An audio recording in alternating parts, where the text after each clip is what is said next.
Both of us from SoCal. From Southern California, not in the same house, mind you. No, The same general zip code. we could trick our viewers and say Dan's behind this curtain here, but now there he is. Dan, you flew into LA this morning. You got here in the nick of time. This is great. We started today a little late because I had to. It's 11:30, but it worked out perfect. Yeah, worked out perfect. I had time to eat a big ass omelet. Oh, So I'll bring good. the good stuff today. I'm So you're ready to go. omelet powered. And you're here for a fantasy football draft, yes? That's right. Yeah, that is Okay. right. And what is the name of your team, sir? Big Papa. Oh, I am neither big nor Papa, but I co-own the team with my former San Jose Mercury News sports teammate. okay. And he lives in San Jose too. His brother lives here. It's this whole family league. So, yeah, got any fantasy football tips before I get going? You know what? I got out of fantasy football about 10 years ago because it was consuming me. Yeah. It was like checking weather reports, wind conditions, and I was just like, I can't do that. But here's a pro tip. Kickers, indoor kickers, always pick your indoor kickers or Denver Bronco kickers. Yeah, elevation. Yeah. That's it. That's all I got for you, Dan. The most useful thing for our listeners, okay, indoor kickers, Denver kickers. That's it. Journalism advice can take a back seat today. I agree. Yeah. This could be a hot take. Well, we do have a hot take. We do have a hot take segment this time. Okay, hot takes. Bring it. Do you have a hot take? Or do you want me to? I'll be mad about something within the next 5 minutes. Okay. Here's my hot take. We are witnessing Charles Haley Part 2. Now, do you remember Charles Haley Part 1 when the 49ers didn't want to pay him his like $2 million a year, right? They were cheaping him out back then. So they traded him to the Dallas Cowboys. And that was the worst. And I'm ready to yell and scream as a 49er fan, the worst trade ever. Because then what did Charles Haley do? He went on to help the Cowboys win a whole bunch of Super Bowls. Yeah. Okay? Terrible. It was terrible, terrible, terrible. Now, I already see this happening. Now, not for the Niners, gladly, but for the Cowboys. They just traded Micah Parsons to the Packers. Mm-hmm. Now, Micah Parsons, I think he's getting paid $54 million a year, something around there. It's pretty high. It's like the same as we get from the back then with Haley, right? Exactly. It's like, oh, he's making $2 million a year. Oh my God! All right, I got to get loud on this. But the Cowboys just gave the Packers, I believe, the missing piece for them to now win a bunch of Super Bowls. They always had a good offense. Their defense was trash because of their line. But now, with Micah Parsons there, game changer. So, Packer fans out there, thank the Cowboys because now you just got Charles Haley Part 2. And that's my hot take, Dan. Let me give you a mixed bag on that hot take. So the reason there's no question the Niners made a terrible mistake when they traded him to their rivals. To their 1990s rivals, terrible mistake. But it wasn't simply because of the contract situation. Charles Haley was, he was bipolar. This is by his own. I mean, he was a very troubled personality back then. And he, in the words of Carmen Policy, the old Niners executive, said it became untenable. In retrospect, I wish we would have figured out a way to make it work, but it was, he was fighting coaches. He was doing all kinds of disruptive behavior. He was terrorizing, his own teammates and during practice. It was just they had to make a change, and they really, really, really realized the repercussions of what they were about to do, but they didn't. But the other thing about your hot take is a lot of times if you traded the quarterback right now, it would be difficult for them to make an instant impact. They got to learn the offense. They got to build chemistry with the new receivers. They got to get in the field for the running game. With a pass rusher, you can have an instant impact. The way Fred Dean, for the old school guys. I love that guy. Niners got him mid-season, 1981, and said he didn't know the playbook, he didn't know anything. He was barely like, go get the quarterback. All right, And he did. and with Micah Parkins, I'm not an expert on the situation, but the Cowboys' frustration with him stemmed from a little bit as he would freelance on defense. He wouldn't play assignment football. He would just kind of do his own thing. Well, like they'd be happy to have him do that. Yes. Go get that guy with the ball. Go get him. Simplify. Yeah. Well, the Cowboys did get 2 first-round draft picks, and they dumped $54 million off their salary cap or something like that. So, I mean, we'll see. We'll see. But as a Niner fan, I'm now worried about them Packers. I'm telling you what. So what's You your have more things to worry about than the Packers if you're a Niners fan right now. Add that to the list. That's good. Being that me and you are probably going to play wide receiver for them, for game 1, I think. That's right. Yeah. Maybe I should draft myself and then. You should. And put yourself in and then go over to the facility. And, Purdy will put it right in your hands. You just got to get off the sideline real fast before you get hit. And you're good. My hot take is that the MVP races this year in the major leagues are going to be the toughest decision, the decade when it comes to the MVP thing, because if you Aaron Judge in the American League, if you go by OPS, which is a really reliable stat, OPS is a big deal. Mm-hmm. Judge is light years ahead of Cal Raleigh, but this is the rare case in the modern baseball where the non-measurables might still matter a little bit. Mm-hmm. Cal Raleigh is a switch hitting catcher for, the American League wild card contender with 50 homers. He plays he's a terrific defensive catcher. What we don't know is the effect he has on the pitching staff and the task that the leadership and all these things, where Aaron Judge hasn't played. He's a good outfielder, but he hasn't played outfield because he's been hurt.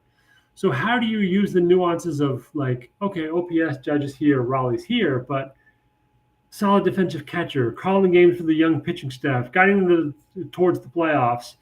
Does that negate the gap in OPS? And in the same vein, Ohtani is probably comfortably ahead of Kyle Schwarber, despite Kyle Schwarber's 4 home run outbursts the other day. But Ohtani has not been the pitcher he was in the past. He's good, but his ERA is over 4. So, it's still an incredible contribution. But the rest of the time, he doesn't play in the field. He's a DH. And Schwarber, in terms of defense, isn't giving you a big plus either. That one's a little bit more. Ohtani's probably got a comfortable edge, but it could get complicated. Anyway, I think it's a tough year for MVP voters. I don't have an MVP vote this year. I just think it will be a interesting race. There was a Ken Rosenthal, my teammate at The Athletic, wrote today about voter fatigue, which is like, hey, we're sick of putting Judge every year. Let's mix it up. Cal Raleigh, just for the sake of having something, it's new and shiny. Yeah, that could be a factor.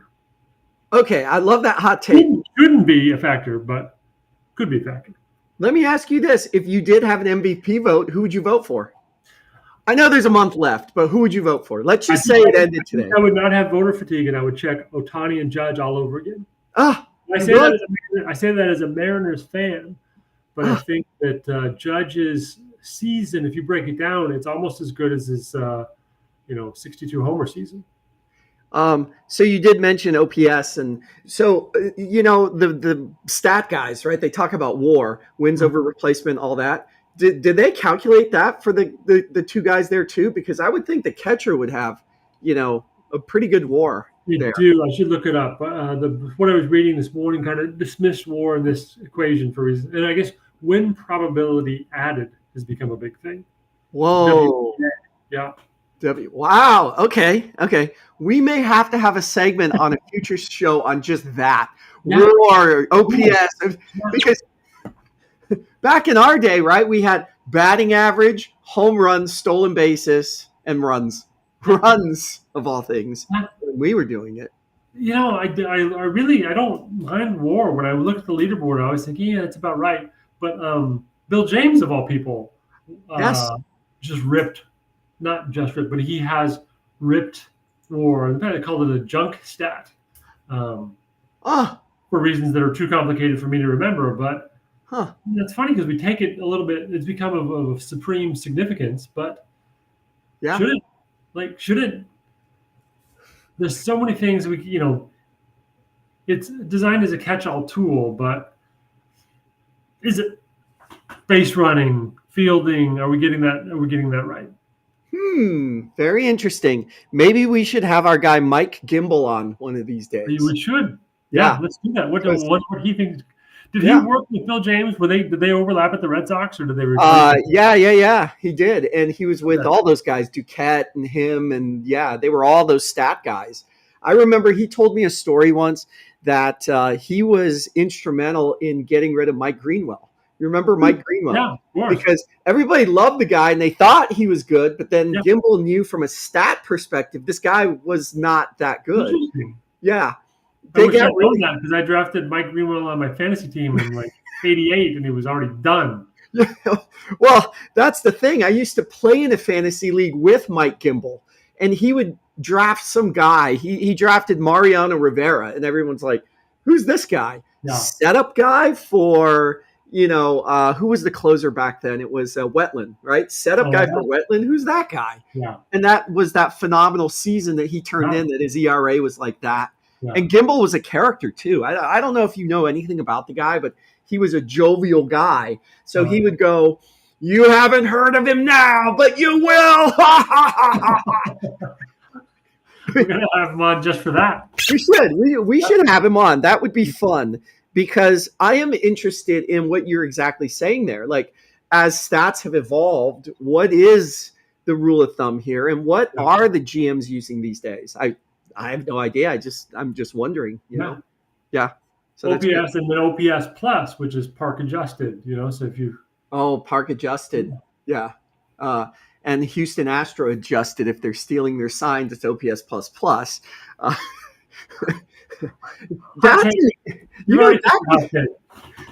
That could be an interesting one, Dan. Did you ever do? I think we talked about this, right? You did a story on cheating in baseball, or like with the pitchers. Oh, right. Mm-hmm. Remember that, right? So I wonder about like facilities, because remember the running joke was I can't remember where, like Minnesota, they would open when the opposing team, they would open the back. I think it was the air conditioning, right? Yeah, they would turn on the AC. That's right. And then you'd hit jam a fly ball out to center field, they get knocked down. Yeah. So that would be an interesting take on facilities cheating, right? Like stealing signs, all that kind of stuff. The guy up in the score booth, like relaying signs. Yeah.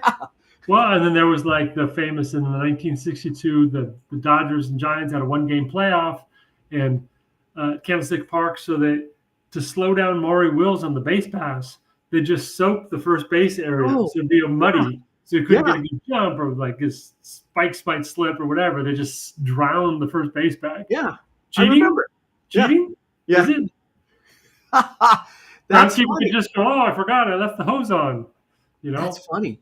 I watch. There's a guy that does like he'll do replays and he'll do voiceovers, like he reads lips and things like that. It's John Boy Media. Oh, anyway, yeah. So he's been showing a few videos of where people are stealing signs. Like they're literally like they go in the back and the pitcher's holding the ball, right? And then they're stealing a sign, like they tap this for a curveball or whatever it is. And it's funny because then the other team saw these guys stealing a sign. So then they come out, right? The manager comes out and he's reading his lips. It's like, yeah, he's stealing your pitch. You're tipping your pitch. You're tipping your pitch. So then the guy's like this, and it's just fascinating how you always try to shoot an angle, Right. Shoot an angle. Yeah. It's like poker. Shoot an angle. I love it. Okay. Well, Dan, guess what? We have a journalist question now. And this person, campus newspaper, the Daily Bruin, of all places. Oh, UCLA. Like, hold on. This. I was just there. and I have a copy of the Daily Bruin Oh, wow. right there. There it is. So we have Lots of good. Daily Bruin has produced lots of good sports writers. Some of them in the Bay Area. And Killian, Brian Murphy, Art Spander. Oh, Art Spander. Yeah. Okay. Well, we have a question from a person who works on their features desk. And let's read that. It's short and sweet. It's from Sandy, who works at the Daily Bruin features desk. Shout out, Sandy. Thanks for your question. I'm a features writer for the campus paper. I struggle with writing catchy, fun, and creative leads. Any tips? That's that. Yeah, I mean that's the challenge, right? That's the challenge. Yeah. Those are good questions. Like it's so tough. The key to end, you got to get that part right. Yeah, or you're screwed. No one's gonna keep reading. Right? No one cares about your great 7th paragraph or your great 12th paragraph. I am the greatest 7th paragraph out there. Yeah. Oh, what an incredible 7th paragraph. So a couple things I would say about that. One is my top 2 bits of advice kind of go one and the same. One is don't overthink it. I think when you overthink it, you overstuff it. You make it too complicated. You try too hard. You've seen, talk about baseball players up at the plate, like they're thinking too much. Like, you don't have to be straightforward, but don't overcook it. When in doubt, like lean towards the simpler side. 2 is, this is one that I've learned over time, is trust your instincts. So when you're interviewing somebody and when you are doing your research and when you are just gathering material for the story, at some point you're going to have that reaction like, huh, that's interesting. I didn't know that. Or that's a funny quote right there. Like when you get that feeling, take note of it. Because I think your instinct would be the same as everybody else. Like, oh, that is interesting. Like, it's more that than when you sit down with all your material and review it and go, I should start here. Okay. You're probably that is where you start getting in trouble. But if you have that instant reaction, like, oh, that's a good quote, like you'll feel it, you'll know it. And sometimes the trick is that might not necessarily be the most, you might not get the summary and the overview and the scope that you want for explaining whatever is the premise of the story. But it's the hook that draws people in, and then you can connect it and then branch out from there. Like I always think, the anecdote leads, so-and-so was on his way to school one day, and blah, blah, blah. And, little did he know that, and then to explain who he is today. These anecdote leads, I think, are very reliable. It's easier than summing up, thousands of words of interview transcripts or something. So I just think when you hear that little bell in your head, I mean, I will be interviewing, it doesn't always happen, but I will be interviewing somebody and they will say something and I start in my head testing it out as a lead. Okay. And then if my head's going like, yeah, that would work, I start asking some more questions along those lines in case I need to flesh out. Okay. So keep it simple. Trust your instincts. I've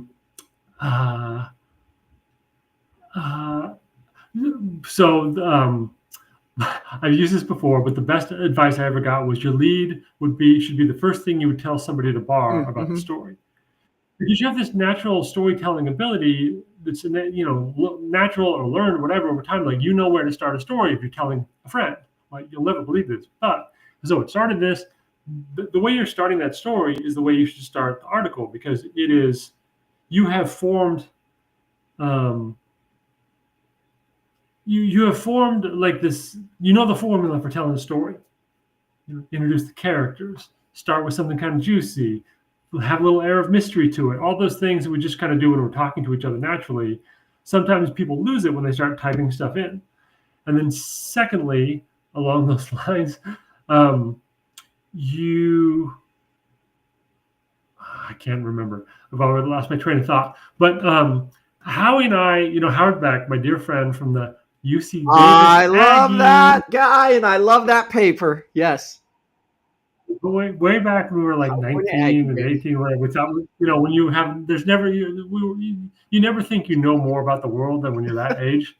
And then you get older and like, I don't know anything. But we came up with this formula for the first 5 graphs. And I don't know if this is apropos of what was her name? The Bruin writer? Sandy, from Bruin. Yep. Sandy.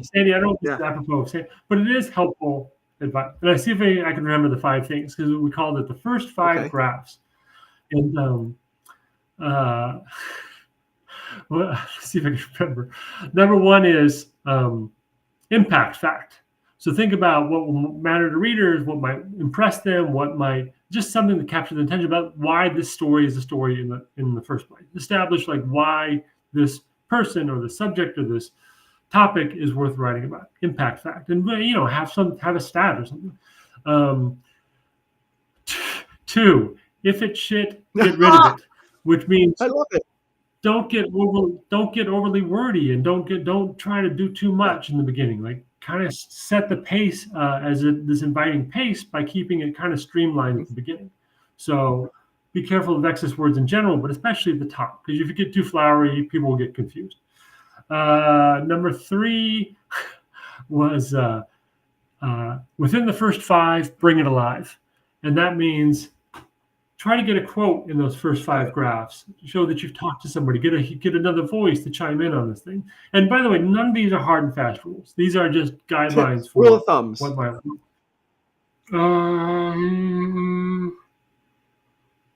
that's only 3. What are the other ones? Get rid of it. Oh, if it's been said before, they're going to snore. So you want to avoid cliches like, it was the best of times, it was the worst of times, Right. Or just a cliched idea of like, this athlete works really hard. He's a super gives hard 110%. Chances are every athlete is a hard worker, or 90%. Like, of course they are. Like, give me something different. Sometimes if an extreme example is somebody who works really hard, you could spell out that example in the lead by saying, wakes up at 2 a.m., sleeps 1 hour a day, hasn't had a carb since 1997, whatever. Wow people that way. But hey, he works really hard. I'm not. My friend Ron Bergman at the Mercury News used to call that like the so-and-so's mother loves him story. He's a hard worker, and he gives 120% every day. And I don't remember the last one. So the first 4 graphs. Okay, well, 4 tips. 4 is good. Next week I'll come back to it. And my last bit of advice on this is, I have this happen all the time. My writers will email. I'm an editor. I'm in charge of 5 writers. They will email me. I want to do a story on this. Here's kind of the angle. It'll be like phenomenal. Like, yes, absolutely do that story. That's really interesting. And then they'll turn it in, and what they Slack me, or what they message me is like the last paragraph, and they've written something else. And I'll have to tell them, like, you had it. You knew to entice me that this is the information that you would dole out, and this is how you would frame the story. Yeah. And then you sat down and started thinking about structure or this or that or whatever. Like, you had it, and you put it in. Why would you do that? And I've seen that a number of times. So I would say, remember that when you pitch a story, like when you know what it is deep down. One last thing. Yeah. I'm so sorry, UCLA. No, this is great. I went to a conference once, and the coach said, when you write a story, write at the top, this is a story about, and then complete the sentence. I would think that's the dumbest thing I ever heard. Like, I know what the story about. Like, that's easy. Yeah. But it can be helpful because it's not just putting like, this is a story about UCLA football. You're going to complete that sentence by completing the thought. This is a story about how UCLA football is trying to get back into prominence. Whatever. This is how the coach Deshaun Foster is imposing his imprint on this team. Okay, still not that complicated, but that's the little engine that's going to drive the whole story. And as you're writing and you kind of go revising, you would every once in a while notice that and go, oh yeah, I kind of got a little far afield here. I got to get back to what this says at the top of the page. I love that, dude. That's real good advice. We're going to cut this up for sure. And by the way, Deshaun Foster, that dude is a beast. He's bringing the program back. I love that guy. All right. Carolina Panther, I used to have him on my fantasy football team. He was good for at least 15 points every week. He was briefly a 49er at the end of his career. Yes. And he wasn't, I covered that team, and he wasn't a quote machine. So I hope he's better in the media now.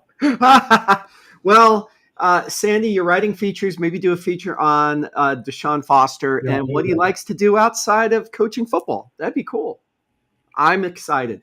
And shout out to the Daily Bruin. Yeah, the Bruin.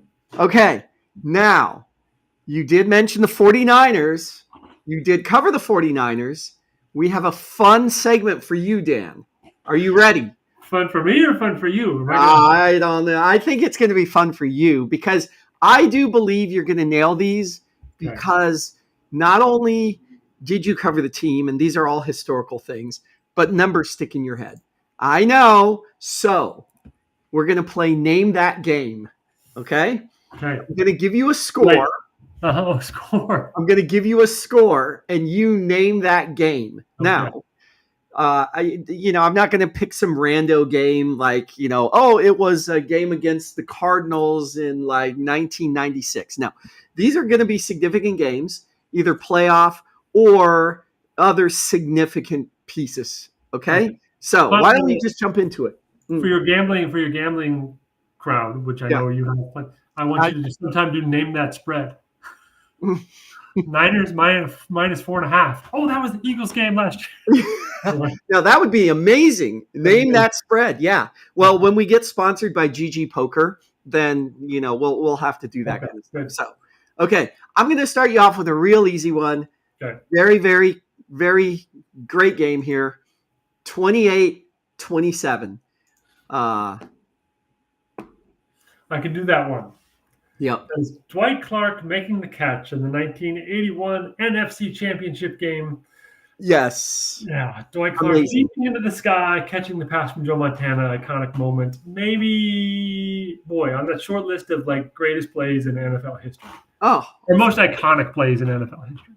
In that game too, like that game was. I recently watched it. I watched that game from start to finish, and it's just back and forth, back and forth. It was a really good game. So what I sometimes forget, didn't Montana throw 3 picks in that game? He did. Yeah. He did. Nobody remembers that. No. And it was insane. And by the way, the Cowboys could have they were driving down the field, and Danny White fumbled the ball on the 50. With 30 seconds left. Oh, yeah. 40 seconds left. So they actually had a chance at the end. That would have been something. Oh, yeah. I mean, Drew Pearson almost broke away on tackle. Yes, right. And he got drugged down by just his shirt tail there. Right, yeah. Yeah. Oh, okay. So as I was looking through these scores, there aren't very many significant games here that have just that 1 point, right? Obviously, the 28-27 Niners-Cowboys. Here's another one. Now, this was a really good game, and it was a dramatic finish. And the score is 39-38. And I'll give you a hint. It is a playoff game. 39-38. Oh, I think I know what this game is. Okay. You were probably covering the team back then. I don't know the years you were covering, but you might have been covering them back then. Was it the Alex Smith leading them past the Saints the last second? No. Or it was the New York Giants comeback. That's it. Terrell Owens and Jeff Garcia. Yep.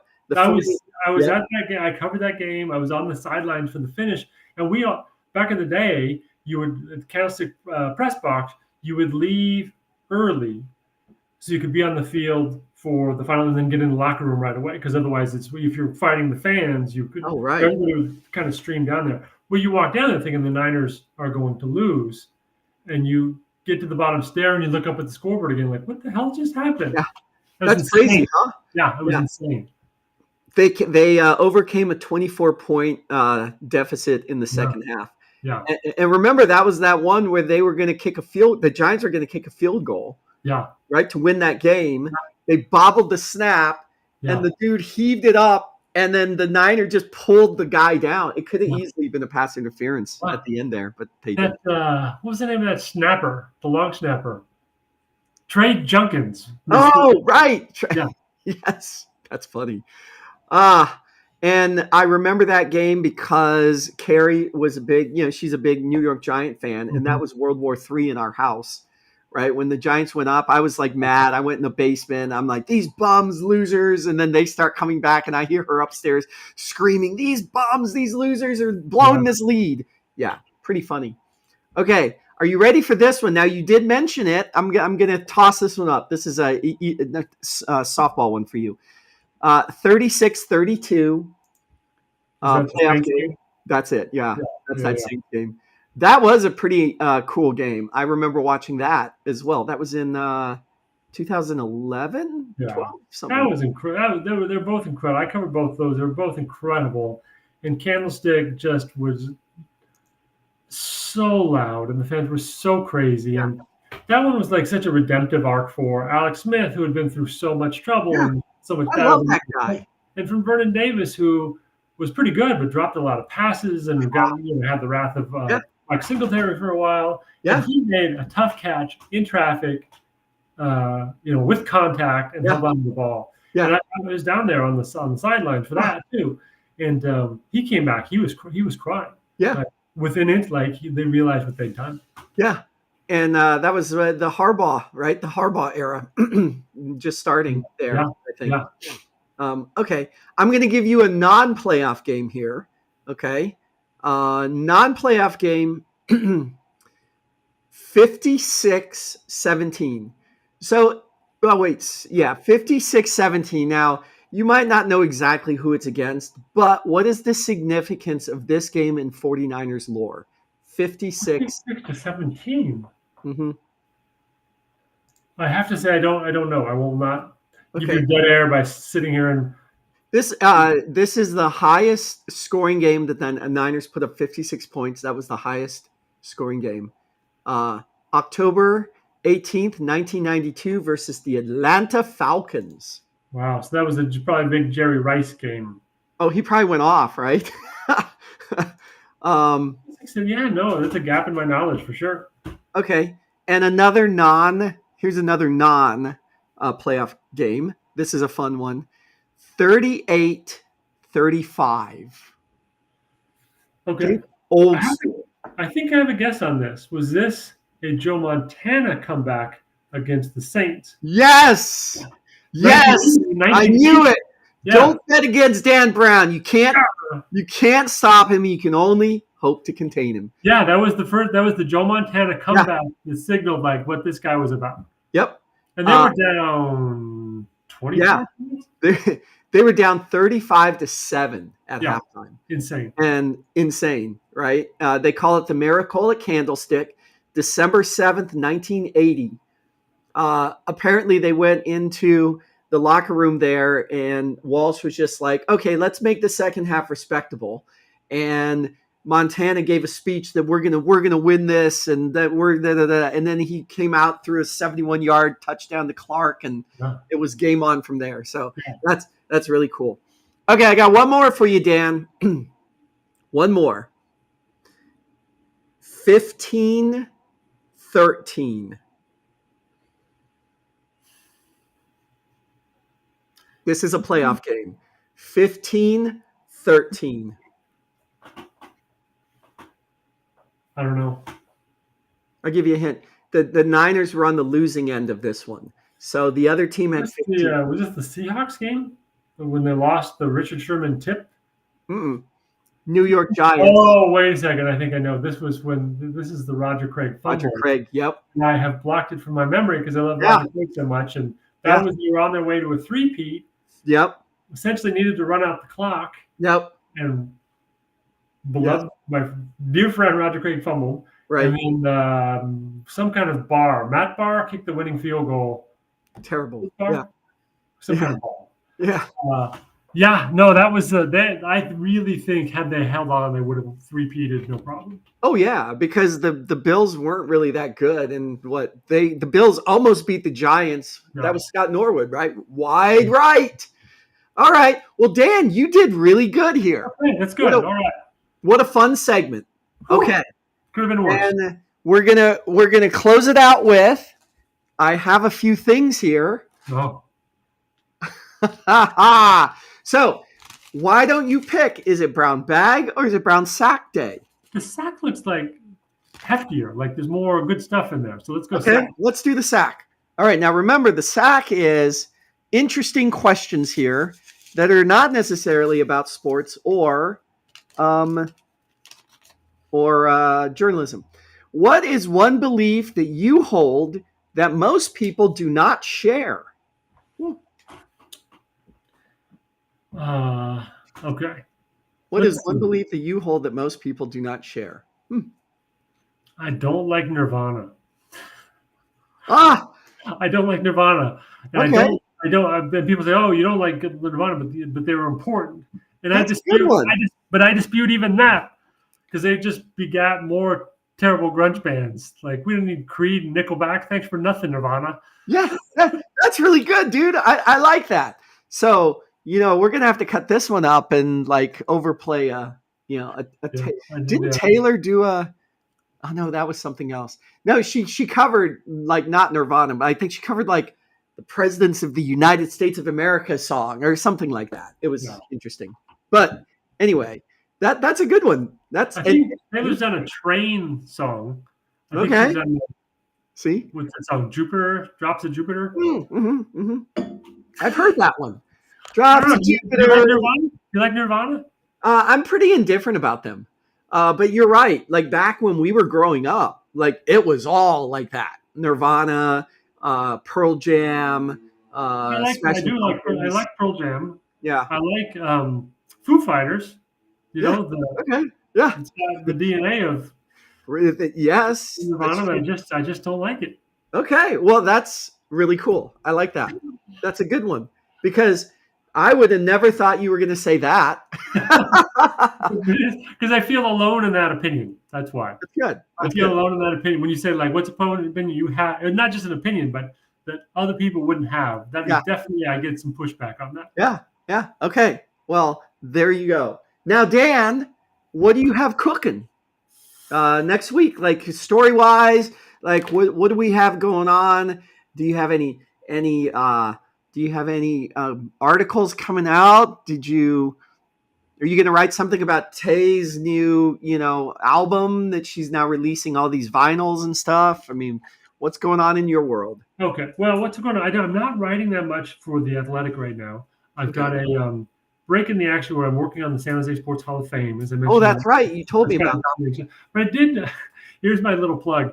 I do write occasionally for the Gina Davis Institute, which is cjane.org. And I'm telling you, as part of this thing, sometimes I'll write about a new movie release or something that deserves a spotlight. In fact, they call this series The Spotlight.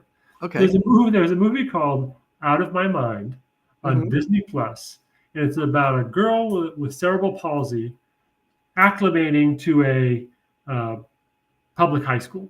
So she's going from the little special room into the mainstream. And I watched it because I had to because of this job. Okay. And I loved it. And I interviewed a couple of the cast members, and they were incredible. And I don't know why it's not a thing. I don't know why it's not like kind of a Netflix binge kind of thing. Yeah. But I'm telling you, Out of My Mind on Disney Plus is a great movie. And I wrote about it on cjane.org under the Spotlight thing. And it's a little bit a more human story for all of our feature writers out there. This is how to spin a yarn. Okay. Well, Dan, that's awesome, man. Good. We'll put the link in the descriptor down below. Wow. As always, dude, great to see you. Thanks for making it there. Who should I draft? What'd you say? Outdoor kickers? At elevation. Cold weather cities? Yes. And avoid Cleveland Browns, except for that one dude that's a running back. He's really good. Okay. Yeah. But yeah, you got it. And hey, defense, Green Bay Packers defense. You heard it here. That's my hot take. Hot take. Okay. Right. All right, Dan. Great to see you. Thanks everyone out there for joining us, and see you next week on It's These Guys.